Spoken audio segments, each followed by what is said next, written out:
Milho e soja têm alta na Bolsa de Chicago. Colheita do algodão avança no Brasil. E entidades do arroz se reúnem no Ministério da Agricultura. O Mercado do Campo desta quarta-feira, 19 de julho, está no ar.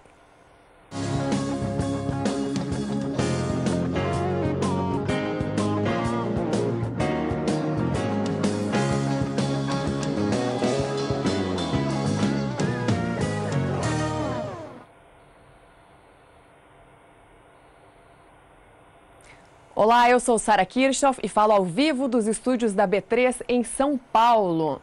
Venda das ações do Grupo Carrefour causa uma queda no dólar durante esta quarta-feira.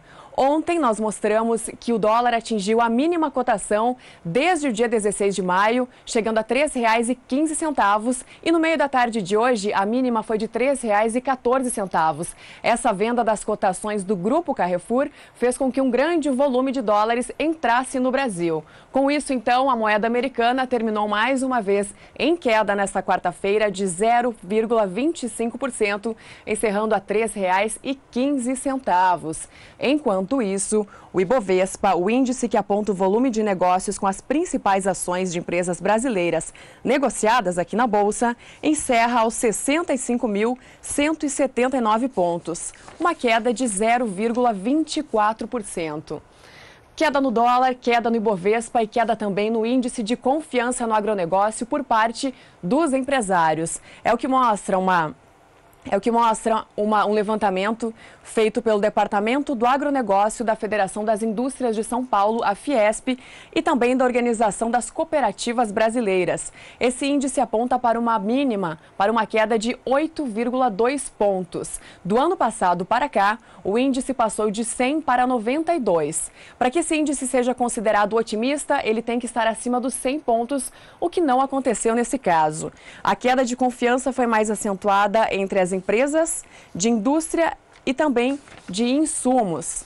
Bom, dito isso, então, agora vamos falar do assunto do arroz. Entidades ligadas ao setor arrozeiro, tanto de produtores quanto da indústria, se reuniram no Ministério da Agricultura para tratar da unificação da alíquota do ICMS. Quem tem mais informações é a repórter Camila Xavier.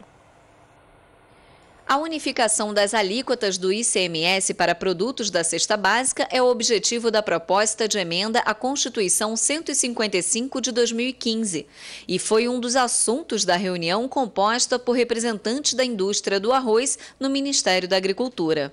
De acordo com a proposta, a unificação da alíquota do ICMS para os produtos de cesta básica irá garantir aos produtores isonomia tributária. O texto está na Comissão de Constituição, Justiça e Cidadania. Outro assunto discutido na reunião foi o custo de produção, o preço do arroz que não está sendo suficiente para cobrir a renda do produtor. São poucos os pontos em que hoje se pode trabalhar para reduzir os custos dentro da propriedade.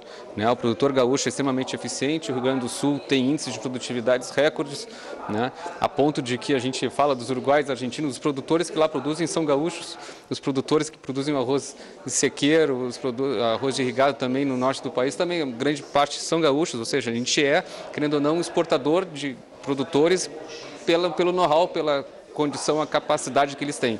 Então, são poucos os pontos. O que a gente acha que peca ainda, exige um melhor trabalho é na gestão do negócio, na organização financeira, buscar condição para comprar os seus produtos, os insumos no melhor momento. A variação de preço ao longo do ano é muito grande, então, além de comprar no melhor momento, negociar para que o pagamento não seja feito exclusivamente na entrada de safra, buscar a diluição dessa liquidação de seus compromissos. Então, o produtor precisa ter mais independência comercial para poder comprar os seus insumos no melhor momento e vender no melhor momento, porque isso faz muita diferença. Camila Xavier para o SBA.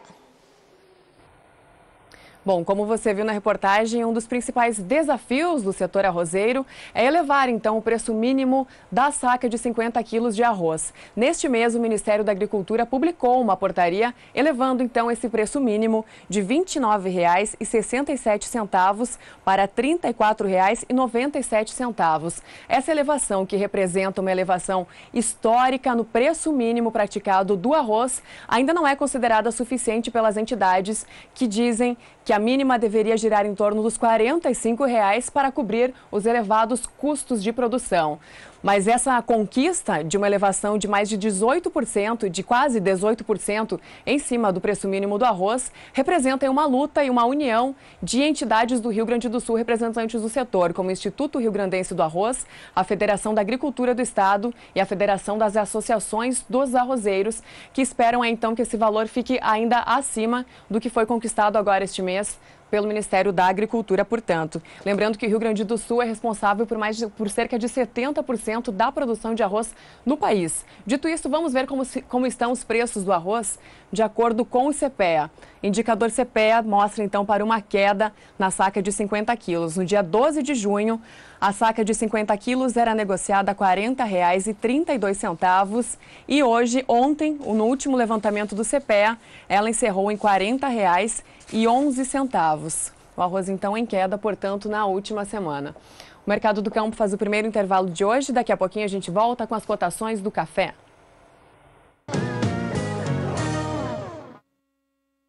O Mercado do Campo está de volta com as cotações do café nesta quarta-feira, começando então com a Bolsa de Londres, café robusta. Contratos com vencimento para julho, de acordo com os últimos negócios, apresentaram queda nesta quarta-feira de 0,79%, fechando a $2.125 por tonelada. Contratos para setembro a $2.110 por tonelada, queda de quase 1%. Contratos negociados para o mês de novembro a $2.094 por tonelada, queda de 0,75%, e contratos para janeiro do ano que vem a $2.075 por tonelada, queda de 0,67%. Passamos do café robusta então para o café arábica na Bolsa Futura de Nova York. Últimos negócios, contratos para julho. $1,31 por libra-peso, uma queda de um pouco mais de 0,5%. Contratos para setembro a $1,35 por libra-peso, alta de 0,66%. Contratos para dezembro a $1,39 por libra-peso, 0,65% de aumento. E contratos para março do ano que vem a $1,42 por libra-peso, uma alta de 0,63%. No Brasil, os preços do café, de acordo com o ajuste atual, contratos para julho, $1,154. Desculpa. Os contratos para julho, lembrando, tiveram uma variação negativa de 0,61%. Os contratos para setembro, elevação de 0,40%. Contratos para dezembro, elevação de 0,72%. E contratos para setembro do ano que vem, alta de 0,61%. E nesse momento os cafeicultores estão de olho na previsão do tempo para saber como fazer o manejo nos cafezais. Por isso eu chamo agora a Juliana Rezende com as primeiras informações do tempo para o dia de hoje. Juliana. Agroclima. Oferecimento Santa Helena. As melhores sementes de milho para grãos e silagem. Olá, boa tarde a todos. Essa massa de ar mais frio segue declinando as temperaturas no centro-sul do país. Durante os últimos dias já foram registradas temperaturas baixas, especialmente também até a ocorrência de neve e de geada em algumas localidades. Durante os próximos dias, a expectativa é de que esse tempo mais frio ainda se mantenha entre quinta e sexta-feira. As temperaturas ainda devam seguir mais baixas no início do dia, principalmente. Agora, já nos períodos seguintes, as temperaturas já começam a se elevar gradualmente, porque essa massa de ar mais frio perde intensidade. E ao longo dos próximos 5 dias não há expectativa de pancadas de chuva em grande parte do centro-sul do país. Esse tempo mais seco é que deve predominar e isso também deve provocar e ajudar no declínio das temperaturas.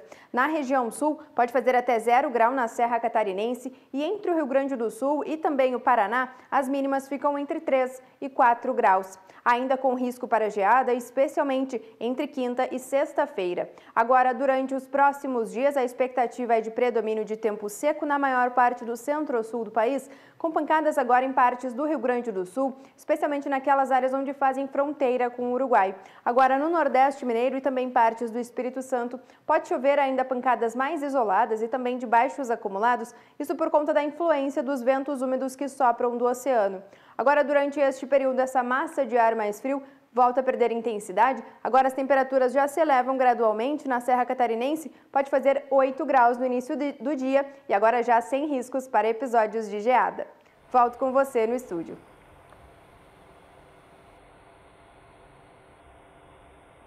Obrigada, Juliana. E quem também está de olho na previsão do tempo são os produtores de milho, que no Brasil estão colhendo a segunda safra e nos Estados Unidos enfrentam uma forte onda de calor. Com isso, vamos ver como que o milho encerrou os preços nesta quarta-feira, começando com o milho futuro na Bolsa de Chicago. Últimos negócios, contratos para setembro a $3,82 por bushel, uma variação positiva de 1,65%. Contratos para dezembro a $3,96 por bushel, variação também positiva de 1,53%. E contratos para março do ano que vem, $4,07 por bushel, alta de 1,49%. A gente consegue observar, então, que essa onda de calor vem valorizando, a commodity do milho. E aqui no Brasil, ajuste atual, contratos para setembro, R$ 26,32 a saca, alta de 0,19%. Contratos para novembro, R$ 28,35, variação positiva de 0,18%. E contratos para janeiro do ano que vem, negociados a R$ 28,72, de acordo com o ajuste atual, alta de 0,17%.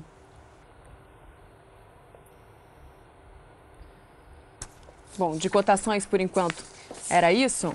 E o Mercado do Campo vai fazer mais um rápido intervalo e daqui a pouquinho a gente volta com informações do algodão. Até já! O Mercado do Campo está de volta, direto dos estúdios da B3 em São Paulo. E no bloco anterior eu fiquei devendo as cotações da soja. Agora vamos então ver como se comportou a soja em Chicago nesta quarta-feira.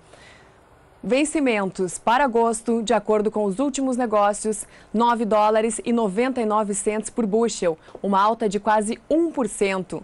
Contratos para setembro, $10,04 por bushel, alta de 0,95%. Contratos negociados para o mês de novembro, $10,12 por bushel, alta de mais de 1%, 1,02%, portanto. E contratos para janeiro do ano que vem, $10,21 por bushel, alta de 0,99%. A soja, assim como o milho, também enfrenta o problema com o alto calor e as temperaturas altas e com o clima seco lá nos Estados Unidos. Isso acaba influenciando também nos preços.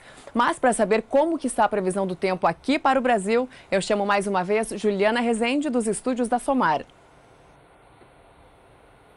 Nas áreas mais ao norte do país, o predomínio tem sido de tempo mais seco, especialmente no interior das regiões norte e também nordeste. Durante os próximos dias, esse padrão ainda não deve se modificar. O predomínio ainda deve ser de sol na maior parte das áreas ao norte do país. Porém, algumas pancadas de chuva ainda ocorrem, especialmente nas áreas mais ao norte do país, no extremo norte e também nas áreas litorâneas do nordeste. É justamente nessas áreas onde a umidade do solo acabou se elevando durante os últimos períodos e até aumentou a disponibilidade hídrica do solo, o que garantiu um bom crescimento para os canaviais. Durante os próximos dias, a expectativa ainda é de tempo mais seco no interior das duas regiões, com pancadas de chuva no extremo norte e também na faixa leste do nordeste. Acumulados de até 30 milímetros podem ocorrer. Isso ocorre até o dia 24 de julho. Já durante o período seguinte, o tempo seco ainda deve predominar nas áreas do interior, tanto da região norte como também do nordeste, e não há expectativa de chuvas generalizadas, apenas se concentrando tanto no extremo norte do país e nas áreas mais a oeste da região norte. Enquanto que no nordeste, as áreas litorâneas ainda seguem recebendo pancadas de chuva, especialmente na faixa leste. Agora no interior, a expectativa ainda é de tempo seco até o dia 29 de julho. Já durante o terceiro período, esse padrão de chuvas ainda não deve se modificar. O predomínio ainda é de tempo mais seco, tanto no interior Pancadas de chuva ocorrendo no extremo norte e também nas áreas ao leste do Nordeste. Então, até o dia 3 de agosto, a expectativa ainda é de pancadas de chuvas frequentes na faixa leste do Nordeste, mantendo a umidade do solo elevada e também garantindo um bom crescimento para as lavouras de cana-de-açúcar.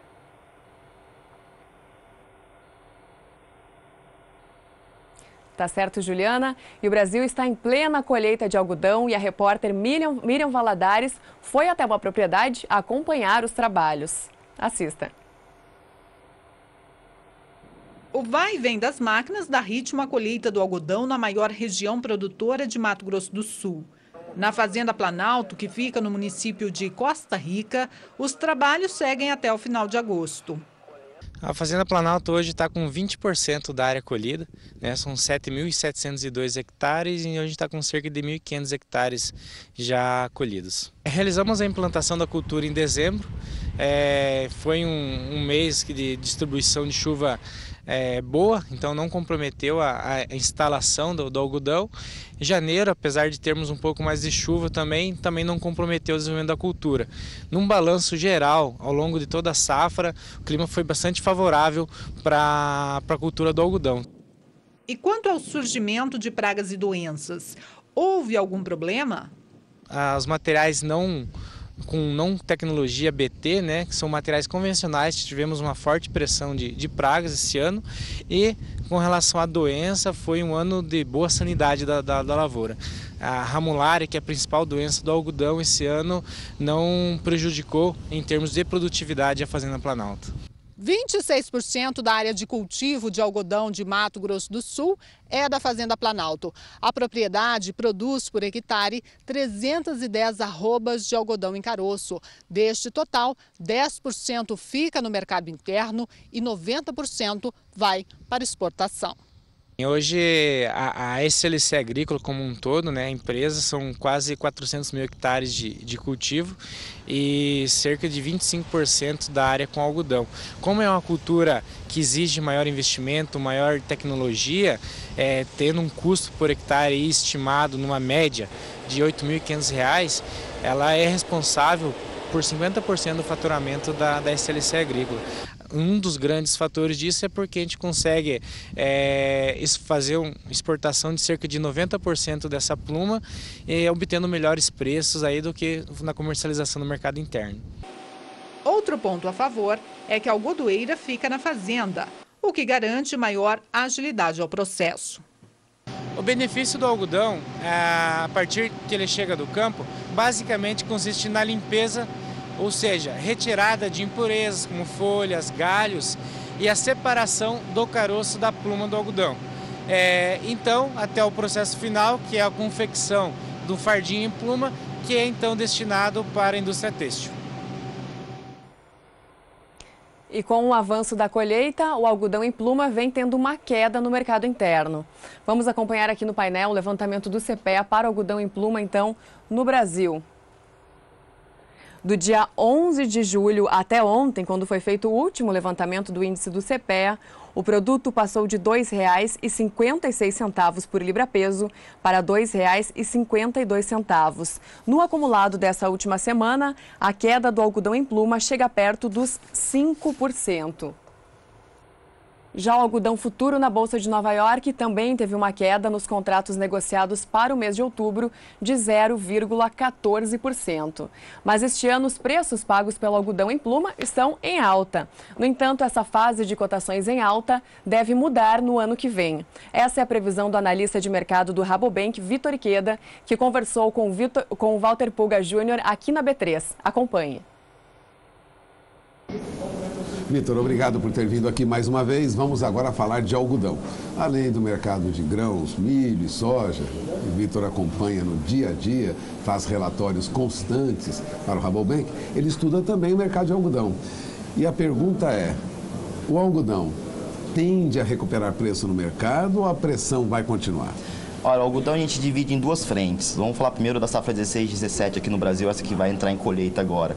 A gente está muito otimista em termos da safra de 16 e 17. Se a gente pegar, por exemplo, preços no mercado internacional, ao passo que ano passado estava próximo de 60 centavos por libra-peso, hoje a gente vê que o produtor deve ter fechado próximo da faixa de 75 centavos por libra-peso, uma recomposição de preço. Além disso, a gente vê a produtividade que recuperou, as chuvas mais tardias esse ano em algumas regiões produtoras, em abril, maio, favoreceram o desenvolvimento do algodão. A produtividade vai ser a segunda maior da história, a gente está vendo hoje um número próximo de 4 toneladas por hectare de algodão em caroço, próximo de 1,5 tonelada de algodão em pluma. Então, assim, e boa parte da produção já foi comercializada. Então, a safra de 16 e 17 realmente vai ser uma safra boa para o produtor brasileiro. O que a gente já começa a planejar agora é 17 e 18. Para 17 e 18, o que a gente tem de principal notícia hoje? Os preços ainda estão próximos de 70 centavos por libra-peso na bolsa futura lá de Nova York. E a perspectiva, na verdade, é de recuo desses preços. A gente vê o que está acontecendo no mercado de algodão. Primeiro fator, a gente vê o petróleo. O petróleo no primeiro semestre teve uma desvalorização de 14% de janeiro a junho. O que isso acontece? A fibra sintética fica mais competitiva. Então, isso pressiona o preço do algodão. Um segundo ponto que a gente também tem visto, os 3 principais produtores mundiais, China, Índia e Estados Unidos, estão vindo com safras boas. As chuvas de monções ali na Índia ajudaram bastante o desenvolvimento de lavouras. Ontem o USDA, no mesmo relatório que ele solta que soja e milho teve uma piorada nas condições de lavoura, o algodão, por outro lado, teve uma melhora. A gente está na melhor condição de lavoura dos últimos 5 anos. Então, realmente, é um fator também de pressão, porque os Estados Unidos é o maior exportador mundial. E um terceiro ponto que também é importante ressaltar. Embora os estoques mundiais de algodão estejam reduzindo hoje, se a gente avaliar China e restante do mundo, o da China sim está diminuindo bastante, mas mesmo assim eles ainda têm uma safra armazenada pelo menos, ou seja, o consumo que eles teriam para 18, por exemplo, já estaria armazenado hoje, sem contar a produção deles. E se pegar o restante do mundo, o estoque vai aumentar. Então, hoje, a perspectiva do Rabobank é que esses preços possam recuar para patamares mais próximos de 65 centavos por libra-peso no mercado internacional. Ou seja, é um momento interessante para quem ainda não travou, está travando alguma coisa, já pensando em safra 17 e 18, porque 16 e 17 já está praticamente concluída. Bom, para quem trabalha com algodão, perspectiva lá na frente é de preços mais baixos. Produtor brasileiro, continua investindo em algodão? Como o Rabobank tem visto o avanço do algodão no país? Ou ocorreu uma redução na produção, agora uma alta de novo? Sim, pensando agora, curto prazo, 17 e 18, o que a gente está vendo? A gente acredita que vai ter uma recomposição de área, até porque se comparado, por exemplo, com o sistema soja, milho, safrinha, o algodão, hoje, nesse preço que eu falei, de 70 centavos por libra-peso, próximo disso, ele está mais rentável do que, por exemplo, soja e milho. Óbvio, não dá para um produtor recuar toda a produção de milho e entrar com algodão, mas aquele que já tem estrutura e tem contratos e tem estrutura de beneficiamento, ele pode estar retornando um pouco. Então, a nossa perspectiva hoje, para a safra 17 e 18, é de uma recomposição de área de algodão, que pode, inclusive, superar de novo 1 milhão de hectares, que fazia um tempo que a gente não vinha nesse patamar de área aí. A nossa produção, então, cresceria para quanto, mais ou menos? Com esse aumento de produtividade, aumento de área plantada? Se a gente pegar hoje aí uma produtividade próxima de 1,5 tonelada para 1 milhão aí, a gente vai ter praticamente esse 1,5 milhão de toneladas de algodão em pluma no Brasil. Ou seja, é um recorde. Sim, a gente, não um recorde, porque a gente vinha na década de 90, década de 80, quando o algodão viveu seu auge. A gente tinha números maiores. Nos últimos 5, 6 anos? Nos últimos anos, com certeza, a gente teria uma produção recorde aqui no Brasil, sim. Bom, agradeço mais uma vez a participação no nosso programa de Vitor Ikeda. O mercado de algodão tende a preços mais baixos lá na frente. A produção tende a aumentar no Brasil nos próximos anos. Obrigado, Vitor. Encerramos a entrevista, voltamos ao programa. Tá certo, então. O Mercado do Campo dessa quarta-feira vai ficando por aqui. E amanhã a gente volta às 5h35 da tarde, horário de Brasília. Até lá.